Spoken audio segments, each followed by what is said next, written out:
Hello and welcome back to Raised by Giants live discussion. Welcome everyone in the chat. Good to see you guys and any moderators and or channel members out there. Thanks for joining us here today for this special report with an individual that's a retired Sergeant First Class of the Army. He served as a trainer for the United States Army Stargate Remote Viewing Unit, and we're going to get into remote viewing, portals, psychic abilities, extraterrestrials, remote viewing the moon, remote viewing Mars. And Happy New Year, everyone. Hope 2025 treats everyone good. New year, new me, baby. That's what we do. And we're going to be kicking off this year right. But make sure to follow the show on Spotify, Apple Podcast. The show has always been a podcast, and you can download the audio-only episodes from whatever podcast platform you listen to, Apple Podcast, Spotify, Amazon, iHeartRadio, and even Google Podcast. And the show drops on all of those platforms almost immediately after it's released on YouTube. I also stream to Twitter and Pilled. So also, we are a viewer supported show, guys. We don't have any sponsorships here. We don't have any advertising besides the YouTube ads, which does not bring in a lot of money. We don't have any affiliate programs. It's just me. It's just me and my guests. So if you'd like to help support the show, PayPal and Buy Me a Coffee links are in the description. Also, you can send in super chats and super stickers during the show if you would like a question or a comment highlighted. Channel memberships are also available and are a great way to help support the show monthly. And when you become a channel member, you get bonus episodes for being a channel member. And that's just, there's a huge back catalog on there for channel memberships. So click the More button beneath the title of this video to get the drop down to the description of all of my links, including the links to sign up to be a channel member, and also as well as my guest links for every single show that I do. So with that down, with us this evening, retired Sergeant First Class who served in the United States Army and the founding member of the International Remote Viewing Association. He served as a trainer in the United States Army Stargate Remote Viewing Unit from 1984 to 1992, and who the movie The Men Who Stare at Goats is based on. Lyn Buchanan, welcome back to the show, my friend. How are you doing? Oh, doing fine. Thank you very much. Hope you had a good year last year, and a happy new year this year. Well, it's great to see you. Yeah, thanks. Yeah, you're the first show. You're the first show of 2025. That's an honor. Thank you. Yeah, thanks for coming back on. Really appreciate it. First show of 2025. And it's been a while since you've been on, Lyn. I believe the last time was the Stargate Roundtable that we did with Angela Ford and Del Graff. You remember that? Yeah, I do. Yeah. So for the audience, Lyn, can you give a little background on yourself and how you got to be a remote viewer for the DIA Army Intelligence remote viewing Stargate program before we get into the other stuff, just to give the audience a little refresher? Yeah, I was stationed in Augsburg, Germany, and an incident happened there. A lot of it is still classified, but it attracted the attention of General Stubblbein, head of the Intelligence and Security Command. He took me over to, he brought me away from Augsburg, Germany, over to the States, and put me in the remote viewing unit, which had already been going for about 10 years. They trained me in the controlled remote viewing, and I stayed there the rest of my military time, and actually became the trainer of the unit, and training new incoming people. After retiring from the service, I worked for the Defense Intelligence Agency until the remote viewing was declassified. And then I started my company. Now, as soon as it became declassified, I started, and people found out about it, I started getting just hundreds of requests for training. And so I started my own company, Problem Solutions Innovations, and PSI. And I've been training and working operations in remote viewing ever since. Were you ever contracted by the government or anybody, let's say the DIA or the Army Intelligence or the CIA, after you had retired to do any kind of remote viewing or psychic work? I can't really talk about that. Okay, who was the first? Who was the first country to start a remote viewing program? Because there's, from a lot of people, it's, we started it because the Soviets were doing it, and then some people say that China started it first. China has had been working on this effort for a long, long time. The lineage of controlled remote viewing, first of all, Adolf Hitler started a unit that he called Dr. Grünbaum, Dr. Green Tree, Green Tree being the symbol of the Hebrew mysticism. He was definitely into Hebrew mysticism, uh, this hatred of Jews and all that. But he was definitely into Hebrew mysticism, the Kabbalah, and that's the central image of the Kabbalah. When he lost the war, uh, England, France, and the U.S. took their part of the spoils. Russia took its part of the spoils as well. But these three were not interested in all of that stuff, you know. Russia was. And so Russia took it and developed it. And around the mid 1960s, we started losing our intelligence information like crazy and couldn't find out how. And finally, a Russian colonel tried to defect and brought with him uh, the documentation, which showed what the Russians were doing. And so Do we know they, what? Do we know what? Can you talk about what they exactly? Do you know what they were doing and what they were remote viewing inside of the United States, or if they were looking at our installations, or like what were they doing with their psychics in Russia? they're called, it was Colonel Penkovsky, and from the Penkovsky papers that he brought, um, they had a few, uh, they had a few documented things. I haven't seen the Penkovsky papers themselves, but yeah, they were getting our classified information, our armament information, our plans and intentions for troop movements, all this other stuff. And so, anyway, we had no way then to find out what they were doing. So they went out to Stanford Research Institute and hired uh, Russell Targ and Hal Puthoff, two laser physicists who had just written a paper on how uh, the mind of the uh, laser physicist will affect the laser beam during experiments. And that was the closest thing they had to metal things. And so they gave them the contract and they developed uh, the remote viewing effort by hiring a man named Ingo Swann. And Ingo Swann developed the technique, very, very highly developed technique for accessing what's in your subconscious mind without polluting it with conscious logic and all this other stuff. And so he developed this methodology, taught it to the military, and we formed a remote viewing unit. And, they just spy right back at them. Hit them with the old double double.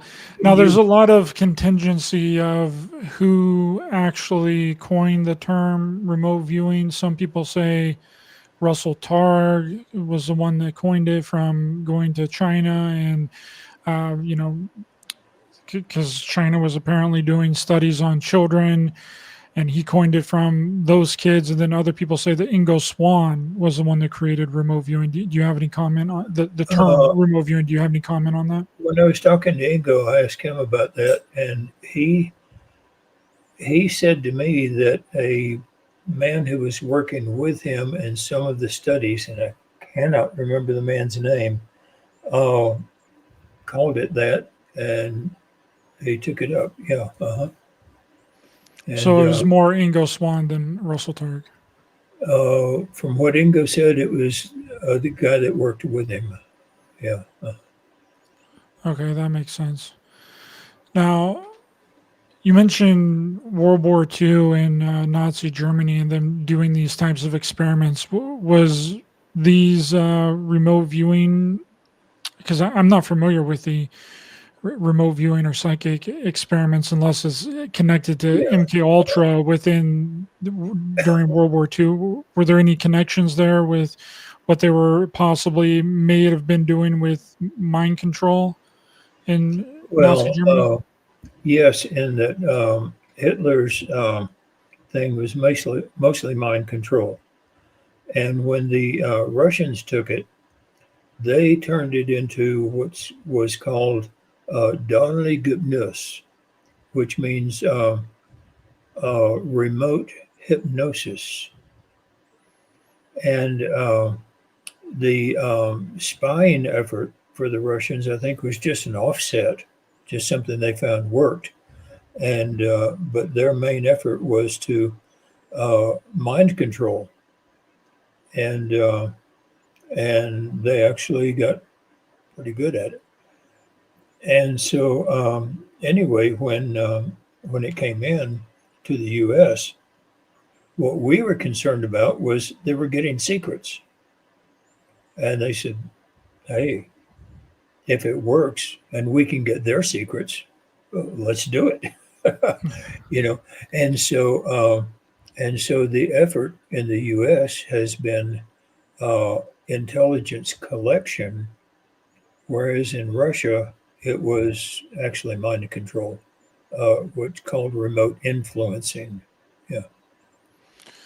Wow, I didn't realize that Russia had went that far with it to do the remote Oh yeah, influencing. they're good at it. Yeah. Mhm. Do you think that they still do it to this day? Russia's still doing the remote influencing Oh, or they having some wouldn't kind of do that. Of course, they're still doing it. Yeah. If they have a weapon, they're not going to let it go. Yeah. oh, wow. So you think that they had actually had a remote influencing program Unit, unit, a program unit? in unit. Yeah. Oh, Yeah. wow. How Mhm. many people do you think that that would I have consist no of? idea. I'm not sure. Wow. So it kind of transferred from Nazi Germany to Russia because Russia got a lot of the German Doc- officers after World War II. Dr. Took 'em- Grimbaum. Yeah. So they took them to Russia. They started up this remote viewing, and I'm sure a bunch of other things as well, along Oh with yeah. Sure. mind control Yeah. programs as well. And this kind of starts like the Cold War initiative, this Cold War between the United States and Russia during that time. Mhm. Do you think that that had something to do with it? Them getting a lot of the German scientists and engineers and some of these people that were into, this mystical thing, and then us coming in and Well, getting some yeah. of them, and then it's like kind of our Nazis versus Yeah. their Nazis. Yeah. They got those. Of course, we got the nuclear and rocket scientists. So did France, Russia, and England. By the way, they got their share of them. But we immediately took the German nuclear and rocket scientists out to out to the desert and put them to work. Wow, that's incredible. That's a really And good we history. got Werner von Braun, which was the head one. Yeah. Yeah, of the became head of NASA as well. Um, I was listening to an interview yesterday, actually, of Skip Atwater. Hmm. I've tried to get Skip on my show a few times, and he's always, refused to come on or whatever. He's Oh, busy. good. But yeah, he did this long interview on the Sean Ryan show, and he was talking about this project called that he termed Project 8200. Have you ever heard of Project 8200? Now, this is I've, coming I've from heard of Skip it. It Atwater. was one that happened before I got to the unit, and it's one that they've been tending to focus on because it was so successful. But there were so many successes afterwards that I'm amazed they keep focusing on that one old historical thing. Yeah. Yeah, apparently it's something to do with Skip Atwater getting these coordinates from SRI with Pat Price, remote viewing Yeah. 4 alien bases on Yeah. Earth. And then he gave those same coordinates to a lot of the remote viewers Yeah. at the Stargate, DIA Stargate remote viewing Hmm. unit, 6 others, including Joe McMoneagle.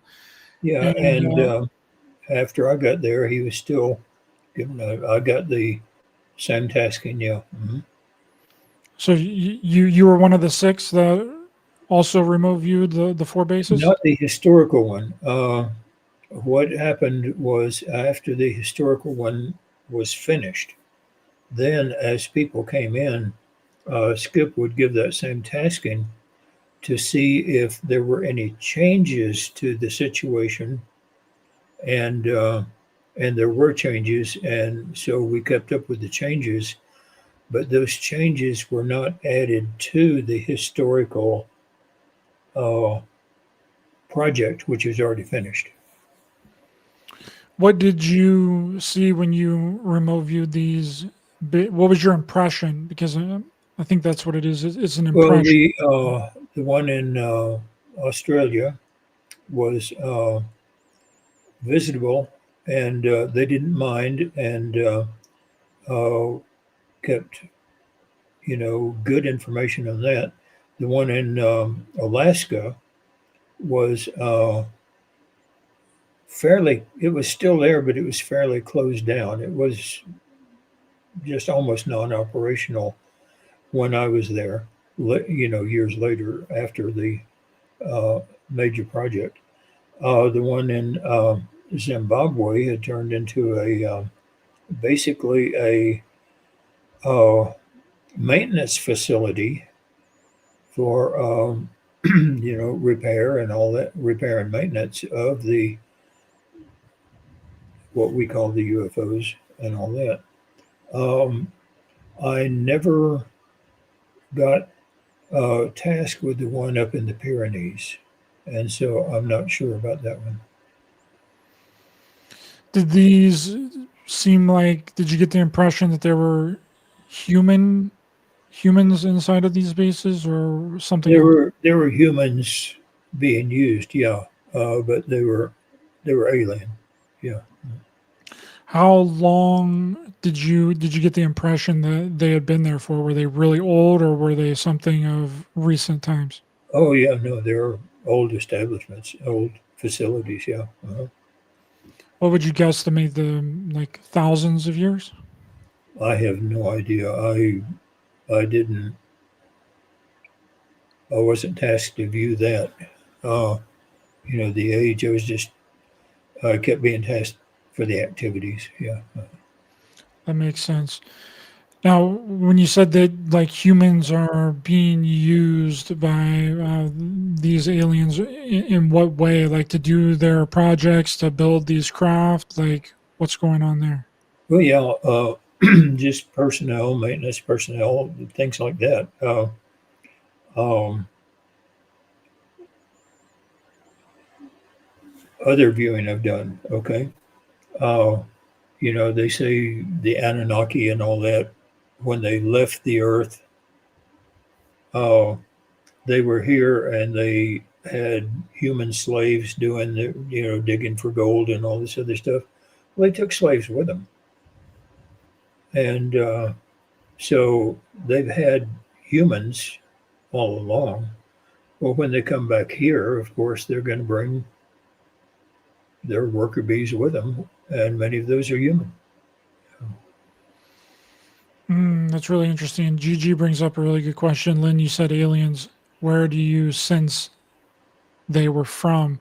Did they sense like that they were from here and they had always been here, or I guess you just kind of already answered that where they go away and then they come back. But did you get a sense that they were from not from Earth or from Earth? Oh, not from Earth, but the thing is, everybody oversimplifies it. They say us and them. It's actually us and them and them and them and them and them and them and them. From all over the place. There are multiple forms and types of ETs, and even of one type, there are multiple planetary systems they come from, star systems they come from. I mean, they have spread across the universe and still spreading. So, you say the Greys from one area, and they have one agenda for being here. The Greys from another star system will have another agenda for being here. And so you can't say us and them and what do they want and all that. You have to, it's like going into Walmart, pointing to any one customer and saying, what do they want? You can't.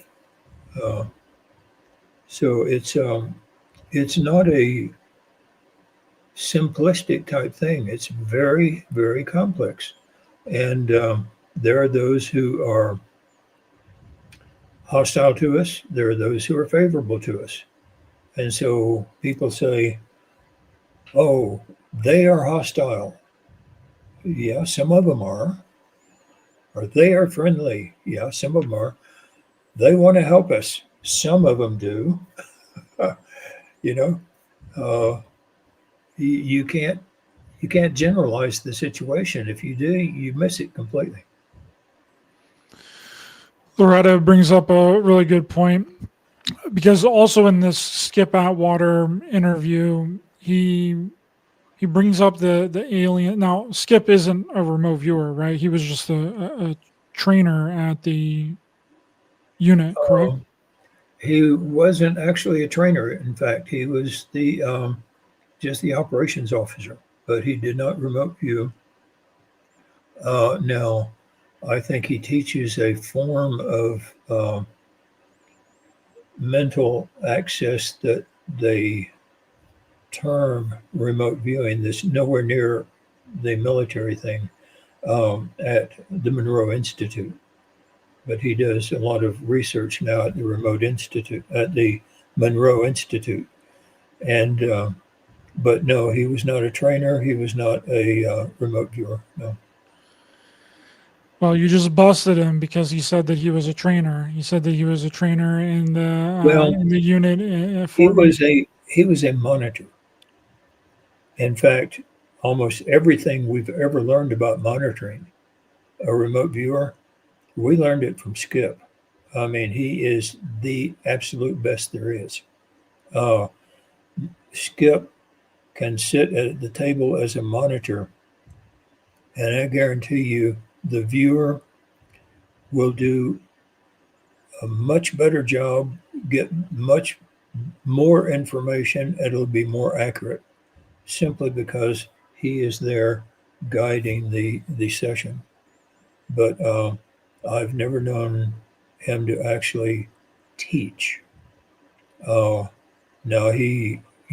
as he monitors, then of course you learn from him. So in that way, by default, I guess he could become a teacher. Yeah, but as far as teaching the uh, English one technique, teaching the methodology and all that, I don't think he ever did that. Um, but yeah, I did. I learn tons and tons from Skip. Oh, you bet. Yeah. Skip So is he's not phenomenal. actually technically wrong. In a roundabout way, he Yeah, kind of sort of might have been teaching people, right. but not the protocol or anything like that, but like just teaching them by He accessing more wasn't. information. It wasn't Ingo or Paul Smith or me. Yeah, and we were basically the three teachers. Yeah, So you, Ingo, and Paul Smith were the main teachers of this unit? we were the assigned those assigned to hold that position. Now, the other guys who had learned from Ingo would come back and they would say, "Oh, this isn't what Ingo taught me. This is, and so uh, everybody was after Ingo lost his contract. Everybody was teaching things because Ingo kept changing things, and Ingo was developing this all along. And so, as the different people came back from Ingo, uh, they would say, "Well, here's what Ingo taught me." We would try that, and so everybody was uh, not so much teaching each other as a teacher, but helping each other learn. Have you ever had anything strange with dreams and your because this was kind of the whole discussion between Skip Atwater and Sean Ryan was he was like, I never remote viewed, I'm not a remote viewer, but I am a dreamer. And I don't really understand what that means. But that sounds a little bit like also with Dale Graff. I've had Dale Graff on several times, and he wrote an entire book all about dreams Oh and yeah, everything. And Skip goes into this idea and this thought of, that there's no time, the time doesn't exist, and that he had an experience within a dream one time where he met an extraterrestrial, and he asked the extraterrestrial how they move across, how they get to our planet from their planet, and he showed him like in a Rubik's cube or something, and then was like, imagine their Rubik's cube, and then each square of their Rubik's cube, there's another Rubik's cube. And the alien apparently said something like, you don't travel in a straight line, because if you just travel in a straight line like you guys are thinking, you're never going to get anywhere. yeah. Well, And that's the principles of it. Yeah. When I had those experiences, I was asking about the technology of it and principles. I didn't ask about that. I asked about the technology of it and got some information on that. But yeah, almost any deep, uh, extremely well trained CRVer will wind up having encounters with ETs. Yeah. what was your encounter? I've had Can you several. can you add anything to kind of? And I'm paraphrasing what he was saying. I Yeah. don't have any notes or anything like that. I just listened to it yesterday, and I thought that it was really interesting. Do you have anything to add to this? How they travel from their planet to our planet, and how that works? Is it a dimensional thing? Is it like a portal or? The one principle that the one told me was, uh, I said, "How do you move so fast?" And he was sort of confused by the question, and he said, "We don't go fast. We just wind up in a different place immediately." And the idea of actually traveling, you know, going from one point to another, uh, was not part of his understanding. Of course, the thing he was a pilot, and so you know, I mean, a pilot knows about their plane, and I'm sure he knew something about that.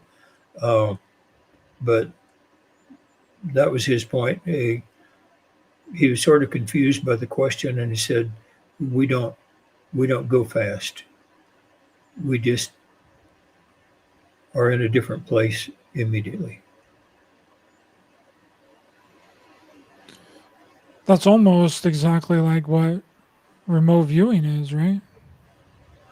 Well, yeah, I guess you could say that. Yeah, except the remote viewing is not immediate. You have to sit down and get, it can take an hour or two to do a really good session. But yeah, I guess it would be. Yeah. Like it sounds really similar to me if they're not actually, because we have this rudimentary idea that if we just strap thrusters onto a rocket, then we can get anywhere that we want and we just go super fast and we'll get there. This is something different if it's true that it's more of an instantaneous thing. And I feel like that it may Well, be possible that remote viewing is like the baby steps to try and figure that out. Could you imagine if you were to remote to view and you be were someplace else? to be more specific about it, I was asking him how he got from where they are to planet Earth. Okay. Now, as far as moving through our atmosphere and our solar space and all that, um, there are different methods by the different thems. Okay. The one that I was um, more in tune with, basically, he said, you have learned to explode things and move things by exploding them. And now then your engines, your jets, and all that, you're just exploding something and making it move. He said, we found out a long time ago that magnetism can make it move. And he said, just as you've developed the explosion, we've developed the magnet.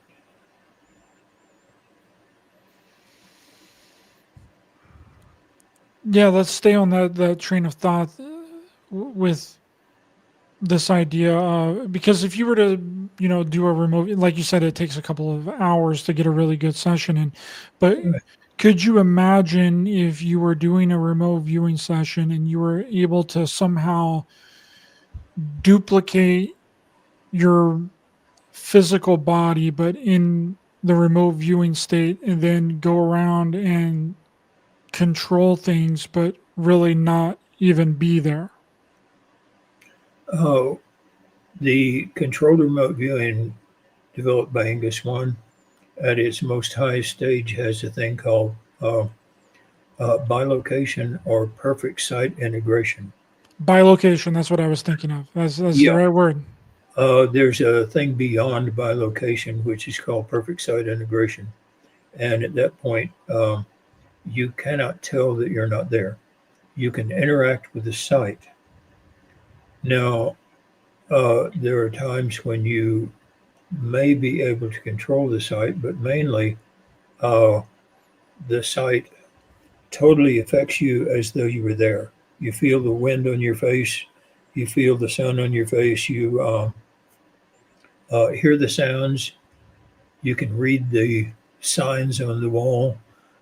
You can, it's exactly as though you're there. It's as real as the room around you right now. Uh, if you, an out of body experience, they say you can walk through a wall. And, you know, in the perfect side integration, you try to walk through a wall, you're going to hit your nose. It's going to hurt.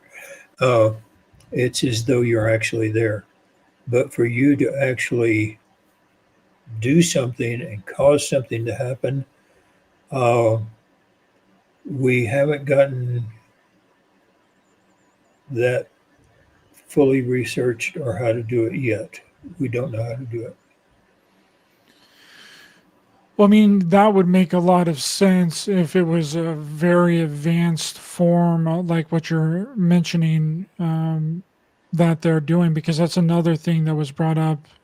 The Skip was saying that this entity told him is that they don't really go anywhere. Yeah. Now, that would make sense if they're really not traveling, they're essentially bilocating into this reality or onto this planet from someplace else. Well, it could be. Uh, you look up in the sky and see a UFO going over. I don't know. Can they bilocate the entire UFO? And why would they need to? I don't know. So, Well, I mean, that would be easier than actually, traveling here. I mean, if you could do it, why wouldn't you do it? yeah. Mhm. I mean, that kind of, if that's really the way that it is, and that entity was telling, Skip the truth that they don't really go anywhere, then there's only one other thing to figure out, which would be by location. I mean, and that's under the assumption that That sounds it's true. logical. Yeah. Mhm. I have one of the things I've learned in remote viewing is don't always depend on logical to be accurate.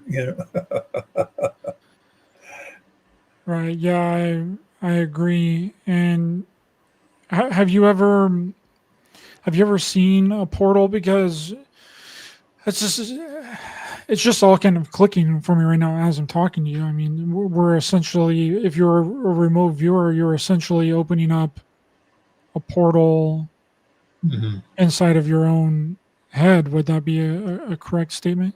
Oh, you could call it that, yeah. But I tend to answer questions strictly as they're asked. Have I ever seen a portal? No, I haven't. You haven't physically seen. That's I it. mean, do you think Physically. that they exist? Oh, yeah, I think they exist. Sure, they do. Yeah. Would that be like a portal into another dimension or another reality or another planet? Could be. Yeah. Mhm. Yeah, I think that's a really interesting concept that because people have this idea of that the portals, like they're actual real portals that can open up and you can go inside of them in your physical body and you'll be someplace else, or the Yeah. quantum theory or the string theory that there's multiple realities and multiple dimensions going on all Oh, yeah. simultaneously, and Mhm. time doesn't exist. There's no past, there's no future, there's just the present. All of these are human theories. Yeah. Now, back to the And I dream. don't The agree with many of them. I'm sorry. Go ahead. Well, that's why I got you on for, is to give your thoughts and your ideas and your opinions. Um, the dream scenario that I was bringing up earlier, have you had any? Was that encounter with the supposed extraterrestrial or alien that you were talking about? Did that occur in a dream, or was that a remote Oh viewing? no, that was most of those were in remote viewing. Um, there, and I won't go any further with this. Okay, there have been actual physical meetings.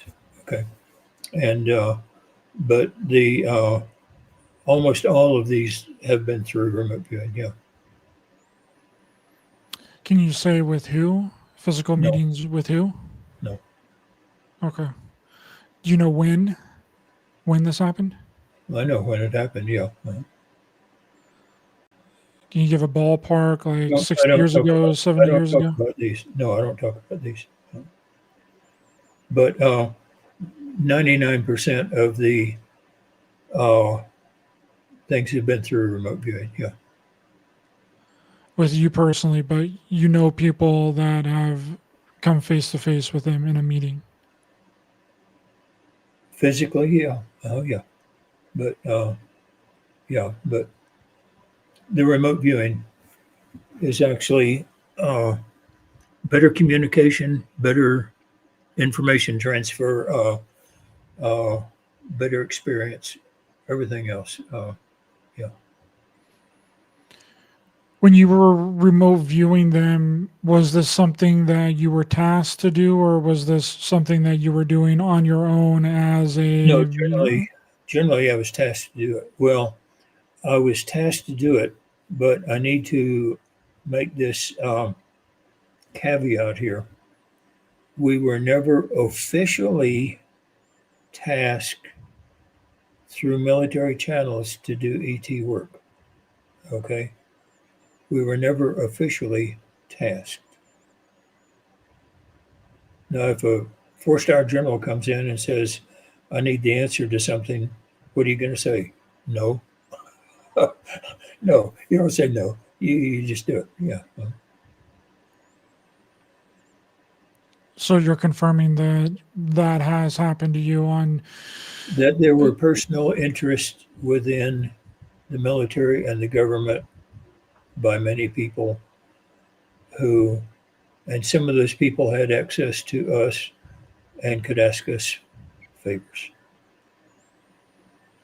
Do you know what they did with that information? Because I've talked to a lot of people from the program, including yourself, several times, and everyone has basically said that very little feedback was ever given to them by the military or by the DIA or Army intelligence. Do you know what they did with this What are you going to information? do? Call a 4-star general and say, "Hey, you owe me some information." No, no, no. There's rarely ever any feedback. Yeah. Do you think that that somehow got to the president at that time? Um, Whoever the president would one have of the been Jimmy ways Carter or something. one of the ways we get feedback, uh, we develop feedback. Okay, is we we at PSI here keep a database on all the work that a person does, and compare it to the feedback that we do get. And okay, you tell me that there's a car in Red Square in Moscow, and it's a blue car, okay, and that it's got a certain person in it, okay.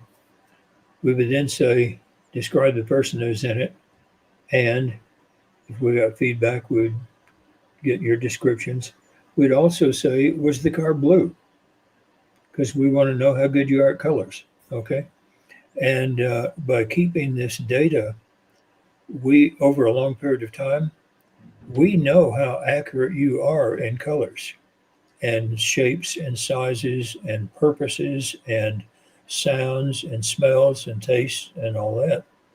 And so you do a session for me, I can look in the database and know how much to trust your findings. And then we know how much you can trust that viewer to be accurate. Then, when we do get feedback, we check to see if they actually had that accuracy, and it almost never fails. Yeah, uh, doing the database. If you don't put garbage in, you don't get garbage out. You put good stuff in, you get good stuff out, and the database acts as a way that we can judge a viewer's accuracy whether we get feedback or not. Do we know what happened to all of that data once the CIA took over the program in 95? Do you know what they did with all the data? Did they destroy it? Did they leave it? Is it in some archive, in some file cabinet? When you retire, they quit telling you things. So you retired right after you left in 92? Um, I retired in 92. Yeah. Mhm. Okay, so as soon as you left the program, you retired from the Army. And yeah, and I went, uh, I was to go back to the unit, and I went to the uh, Defense Intelligence Agency, started working for them, and they kept me on as a database manager because I'm databasing is what I do, and computer work is what I do, and so they kept me on there, and the remote viewing unit uh, went into extinction not too long after I had retired. Yeah. Did you have a feeling that it was going to be shut down before you left? Like, what was the feeling of the people that were there in the unit when you were there. I kind of thought it would be, yeah. And why was that? Why was there this consensus that it was going to be shut down, like due to Several funding or a change in hands?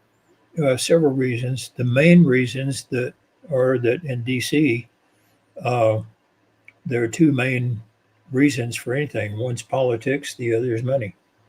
And at the end of the Cold War, they were downsizing politically and financially. And you have ground agents who are out there overseas with 10 years of risking their lives and all that. And you've got to defund somebody. Who are you going to defund? Those crazy psychics up at Fort Meade. Yeah. you know, and I can't say I blame them. Or they just change it into a completely black budget program to where nobody knows anything about it. And they don't know Oh, that they no wouldn't one do knows that. that it exists. Yeah. The thing is, I this is one of my standard answers to that question. I think they would be stupid to have gotten rid of the remote viewing effort as a collection, uh, intelligence collection method. But that changes the question as to whether our government ever does anything stupid or not. And so, in the end, the answer is I don't know. Absolutely. Absolutely. We don't know, but if I were to speculate and theorize, I would say that it changed into a program more similar to what you were mentioning in the beginning of this video that Russia was doing. And we'll leave it at that. I would hope, Now, yeah. yeah. So, what do we think about time travel? Do we think that time travel is possible? Oh, in remote viewing, time is the easiest thing. When we train you, um, we pick a target, put it in an envelope, and seal it or not. It's hidden, and and we have done different research on this. We task you to describe the picture you're going to see, and you describe it, and then you see it. You have just projected your mind 30 minutes into the future. And once we have established that you can do that, then we start using past targets. We start using future targets. Um, describe what's going to be on page 3 of Life magazine 2 weeks from now. Ah, we get it. We wait. Life magazine. We open it to page 3, and sure enough, you've described it. You have seen the future, and as a result, we keep data on this, how accurate you are in moving through time. And it winds up that time is the easiest thing to do in remote viewing. I mean, moving through time is the easiest thing to do. And once we know how good and accurate you are, then somebody can say, well, what really happened uh, with Princess Di? Okay. And we can find out. Yeah. Mhm. What really happened in the police, what really happened at this crime scene. Yeah, we can tell them. Yeah. So you would practice on the future first, like you were mentioning with the Life magazine or Time magazine or whatever. Just tell me what's going to be on page 57 of Time magazine Yeah. in 2 weeks. And then once you've done that enough and there's that verifiable data from in 2 weeks when you go and look and it's accurate, then you Yeah. can kind of start going back into the past. That would make a lot of sense because it'd be very difficult to verify things that happened in the past, right? Like Oh, even yeah. even 10 to 20 years ago, it would be Yeah, difficult. history really is written by the victors. Yeah. you know, but the thing that most people learning controlled remote viewing don't like is it is practice, practice, practice, database, database, database, practice, practice, wait for feedback, practice, database, wait for feedback, and it's not something, I mean, you go out on the internet and hear all these people who say, I'm a remote viewer. I just sit back and close my eyes, and they have no data, they have no accuracy record, they have no proof that anything they're doing is anything but imagination. There's some good psychics out there, but I mean, let's face it, these days people don't say show me your proof, they say show me your data. And if you don't have the data, you can't really be depended on. I can take some of these armchair experts off the internet and have them do a session, and I don't know if I can depend on them or not. There's no way to know. And what if some missing kid's life depends on it? I'm not going to use them. I'm going to use a controlled remote viewer. And the police are coming to that same conclusion. Uh, companies are coming to that same conclusion. Uh, researchers, uh, all the people who have maybe millions of dollars at stake, they don't want somebody off the internet. They want somebody with a proven track record. And so that's what we're doing. We're establishing that, um, and uh, we're making this from a woo-woo thing into a real science.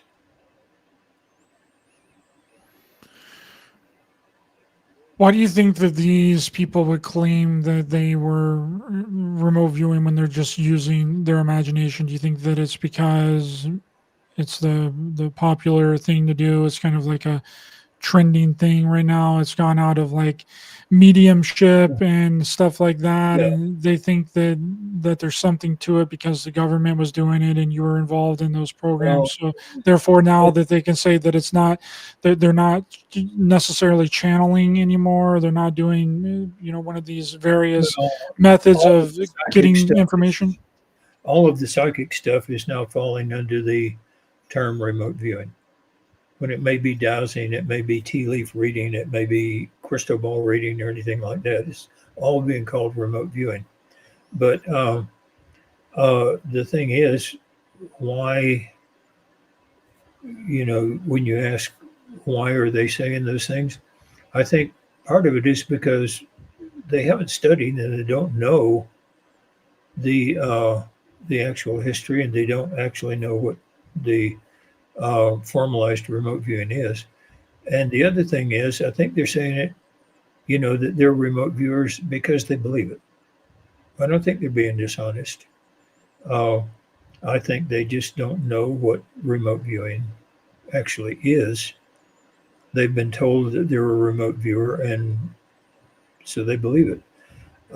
The problem is that maybe somebody finds out that they're good at dowsing. You go to the library and there are books on dowsing, how to do it, workbooks, and everything else. And yet, that person can do that, read those books, practice those exercises, and become a fantastic dowser. But now then, they've been told, "Oh, you're a remote viewer," and the books stay in the library.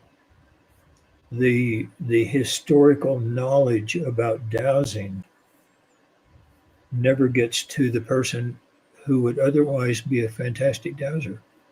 What's wrong with calling them a dowser? Nothing. You know.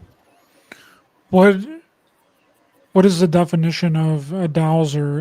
When I think of a dowser, I think of like dowsing rods and using dowsing rods. That's not what you mean though? You mean like a Oh yeah, yeah. That's what I that's what mean. you mean? Pendulum and hotspot over a map and things like that. These are forms of dowsing. Yeah. Mhm. And and you get a person who's trained in it and practiced in it. Listen, they're good. They there are good dowsers out there. But somebody coming into it new and they find out they're good at dowsing, oh no, you're a remote viewer. And so all of that historic knowledge is lost to them because now then they're off trying to find out what remote viewing is. And and that's the thing that gives me the heartburn about calling everything remote viewing. You know that that it's actually denying historical information to so many people who are good dowsers, who are good scryers, who are good, casting runes, things like this. There are people who have that as a natural talent, and they're being guided away from it. So anyway, I'll get off that that soapbox. Okay. Well, I think that it's important the distinction because people do like to lump everything into the same category, out of body experiences, near death experiences, remote viewing, psychic abilities, Oh yeah. channeling. It's all kind of just lumped into the same category. And I am seeing this trend of remote viewing in the past couple of years now where it used to be called something different and now they've all changed it to remote viewing. Now it's like everyone is all of a sudden magically remote viewers somehow. It's like trying to make every medical person a general practitioner. Yeah. Oh, Yeah, and I don't really know exactly what I mean. And only thing I can think of is the popularity of it and people talking about remote viewing and making it, which there's nothing wrong with that. I think that more attention needs to be brought to the topic, like from real legitimate people like yourself, like David Morehouse, like Dr. Paul Smith, like Del Groff, like Angela Ford, and those types of people that were officially in this program hmm that learned the way that you were supposed to have been learned. I mean, taught. Sorry, learned isn't a word, but the way that you were taught to do yeah. it. Uh, and follow that path. These people think that they can just give themselves their own target and know exactly what they're viewing, and then they can view it. Yeah, and like I say, I don't think it's out of dishonesty. I think it's out of the fact that they haven't looked, they haven't done their homework, and they honestly believe the general bandwagon name of remote viewing. Uh, but I think that the internet and Facebook and all that has done a real disservice to the whole burgeoning field of what can be a an opening mentally and spiritually for everyone. Um, so I think it's just that people don't do their homework. Now we were talking about remote viewing the past. What what stands out to you that you may have remote viewed in the past that was of importance that struck Mhm. you as like, oh, this is really interesting. And Well, interesting. One pops to mind. I was I got a call one day, and the guy said, "Well, I'm not going to pollute you. I just want to know the answer to why. And I said, why what? And he said, no, I'm not going to pollute you. Give me the answer. And so I did my session, and I came up with they didn't have any money. And he blew it off as, just total failure and all that. About a year later, I got a call back from the same guy, and he said, I was doing research on why the Aztec and Mayan, Aztec or Mayan, forget which, cities emptied out overnight. And he said, and they didn't have money. And so he said, what did you find out in your whole session? So I dug out the session and I said, well, I got people who were going to a place for a certain amount of time, like the National Guard spends 2 weeks, and they go to the armory and spend 2 weeks every year. And that that was their tax that was required by the government. And then at the end of that time, they went back to their farms and all this other stuff, and a new group came.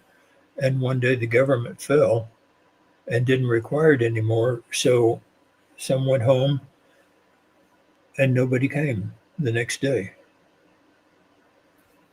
And he said, that explains exactly, why the cities would have emptied out overnight, because instead of being cities, they were places where the people come to do labor for the government as their tax because they didn't have money. And so it was a year afterwards that in his studies about, the Mesoamerican cultures, he came to the conclusion that, hey, maybe that was the right answer. And he called and he said, this is phenomenal. Have you ever remote viewed ancient Egypt or anything to do with the pyramids? Some, not anything really spectacular.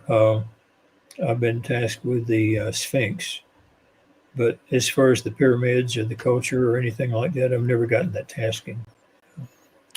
What impression did you get about the Sphinx? That it was ancient before the Egyptians ever got there.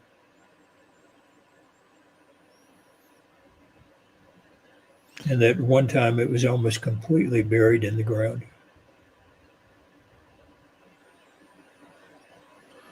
Wow. Yeah, Leon said the lion, Leo the lion.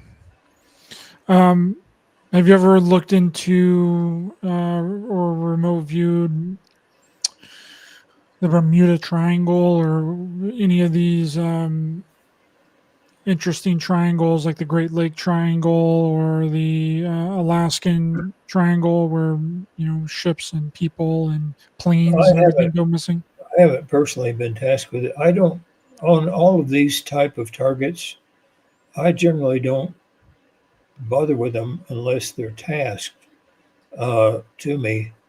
There are so many missing children, missing soldiers that I have a stack of targets that I want to view because I'm curious about them, and that people have asked me to do, and it sounds like, ooh, that's neat, And there's another stack of police cases, missing children, and all that.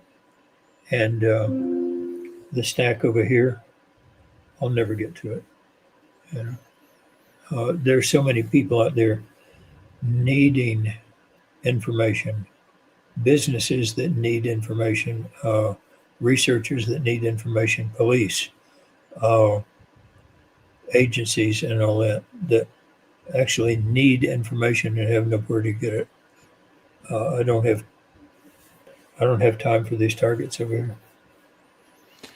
Have you worked for the police? Have you done cases for the police? You don't have to say who or Yeah, what. I Just, work for a lot of the police cases. Yeah. did they take what you remote viewed seriously, and did any of it lead to the rescue of anyone or the Most finding of of anyone? most of them did because the thing is, I don't advertise and I don't go out and say, "Hey, here I am to save the day" and all that. If they don't get in touch with me, then I don't go out and get in touch with them. I know there are a lot of psychics and all that who look in the newspaper and the latest disaster, the latest abduction, missing child or something like that. They'll do that information. Most of them then hold the information and don't give it to the police. And those who do give it to the police tend to say, "Oh, psychic, crumple, crumple, toss," you know. And um, so if the police don't call me, then I don't do the sessions. I never charge the police. Yeah, because that would be super overwhelming if you were just going out there and doing it on you. If you were reaching out to all the people, and then also people were reaching out to you, you would be like, "It's too much going I on." have more work than I can do anyway. I don't want more work. I want to retire. You're never going to retire, Lynn. You're too good at it. I tell you. Adam has a question here. Can you please ask Lynn what remote viewing modality would be best for one whose innate psi abilities were introduced by childhood trauma? I think that's how a lot of people get introduced to these types of abilities are through Yeah, trauma. and I hate to sound calloused about it, but who cares what caused you to be psychic and have psychic ability? Now that you have it, find a way to use it. Okay. And some of those traumas are going to come in to color and influence your viewing. There are going to be targets that you'll refuse to view because it touches on that trauma. But there are other targets that people need information on, and so, if it happened with childhood trauma, I'm sorry, I sympathize, but to sound callous about it, hey, it happened, get over it. Now start using what you were given, and and quit dragging it along with you. You know, do the best you can to get over it. And many times, using the ability you have will help you get over the trauma. Yeah, I think that's a sort of a common thing with a lot of the people that I've talked to is some sort of traumatic event happened to them when they were younger, or they had an out of body experience. That was Uh-huh. what happened with Ingo Swann. He talked about it several times, how he was bullied as a child, and then he would have these out of body experiences, and that's when these types of abilities, came to be.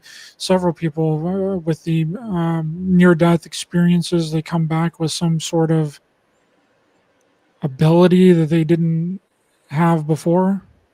So I don't think that that's an uncommon thing. I think that's No, I don't actually think a so pretty either. common thing. How did well, you've told the story before how you would use your PK abilities and you destroyed all the computers, and that's what kind of got you recruited into Yeah. the program. Oh, yeah. With me, there was no traumatic experience. Uh, I was talking to a group of psychiatrists one time, giving a lecture about it, and I said, I have a situation that most of you haven't been trained to handle, and that is, I grew up happy and healthy. And, what do you do in that case? But from earliest childhood, I remember my mother was basically teaching me to depend on the ability, and I've shown it as far back as I can remember. Uh, Early childhood, I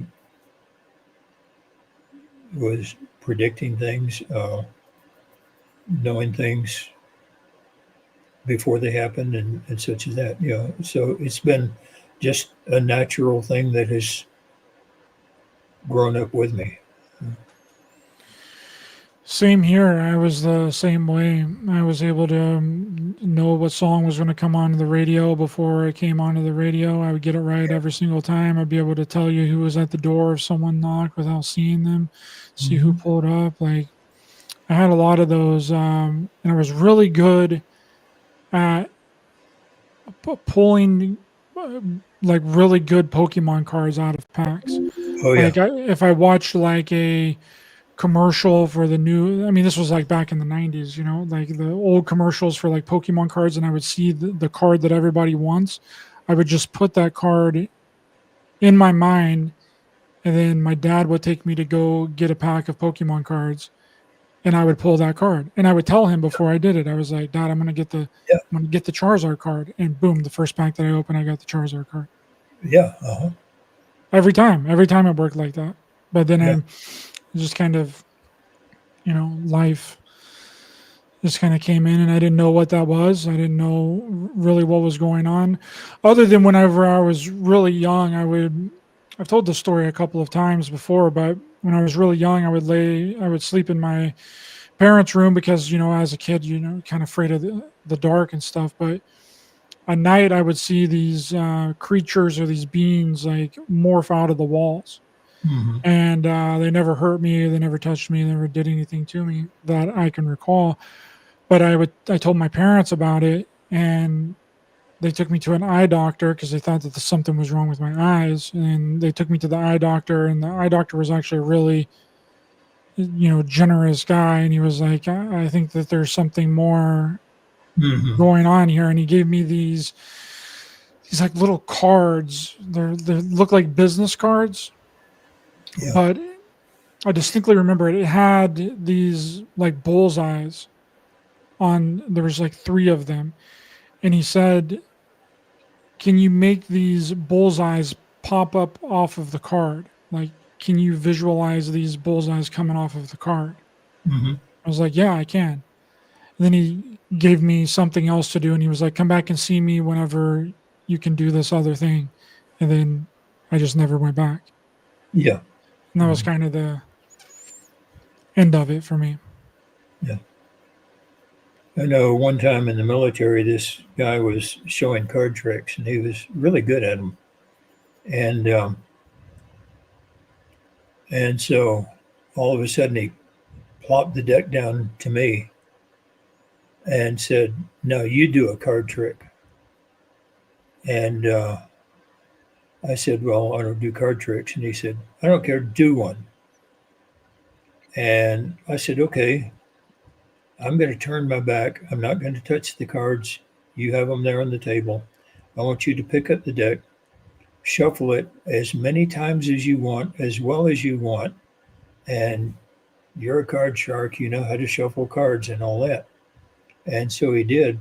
And I said, "Okay, now then, I want you to cut the cards, and right where you cut it, turn up the card, and I'll tell you what the card is." And he turned it up, and I told him what the card was. He never quit asking me how I did that trick. He said, "I have tried. I can't figure out how you did that trick." And and he said, "I'm good at card tricks, and I can't figure it out." I said, "Well, maybe it was luck." Yeah, I feel like that's something that we really need to be doing with children. I think that we need to get children into doing that type of thing, and testing them in that way, and blindfolding them and have them tell me what this color is, tell me what that color is, have them hold something in their hand, or like have them do these types of like psychic test. Now people claim that that was something that was done in the United States at like public schools, where they would be taken out of a classroom and they would be given some kind of advanced testing or whatever, and then they would be put into a different kind of class depending on how they scored in that. I've never special heard about testing. that. I know that there are some teachers who are teaching kids how to be blindfolded and read cards, but I've never heard that it was done in public school. That's just what a few people claim. I forget what they call it. It's like there's a bunch of different names for it, but I don't know if there's any There are a legitimate. lot of stories about how the government, takes kids and tests on kids and all that. I have found it very hard to believe most of those stories.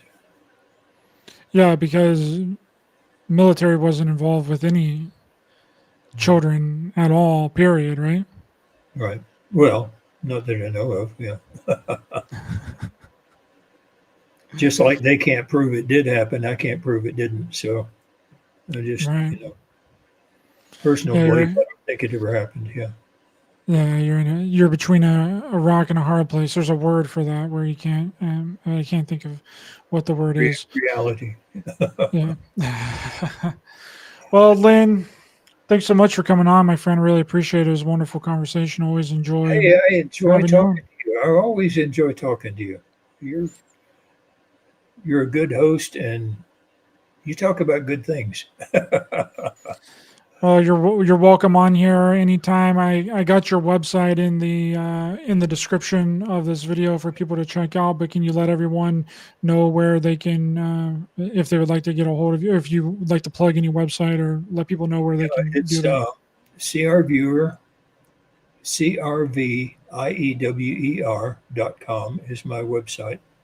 And it can lead you also to our training courses.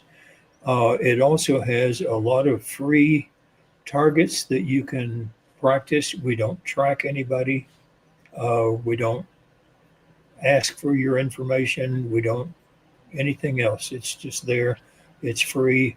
And there are a lot of training things on that site. And also just information about the theory and practice of remote viewing. So the real remote viewing. Also, I'm a board member of the International Remote Viewers Association. We're going to be having our annual conference here in Alamogordo, probably in late September or early October. And also, we're getting National Remote Viewing Day established on Angus Swan's birthday, September the 14th. So we will now have a National Remote Viewing Day. So Wow, that's two big things. I would like to attend that conference whenever you get the actual date. I'd like to come to that. good, yeah, we'll publish it. Yeah, Yeah, that would be really good. And International Remote Viewing Day. Remote viewing moving up in the world, baby. it's the International Remote Viewing Association is 25 years old this year. Yeah, we've been doing some good work. Yeah. That's incredible. Can people get to that information through your website? Yeah, it's IRVA, International Remote Viewers Association, IRVA.org. Awesome. Thanks so much, Lynn. Really appreciate it. The links Thank you. to Lynn's information is in the description of this video. Thanks everyone for being here. Please be sure to hit that thumbs up button to help the channel and the algorithm. Share, subscribe, hit the bell icon as well for notifications.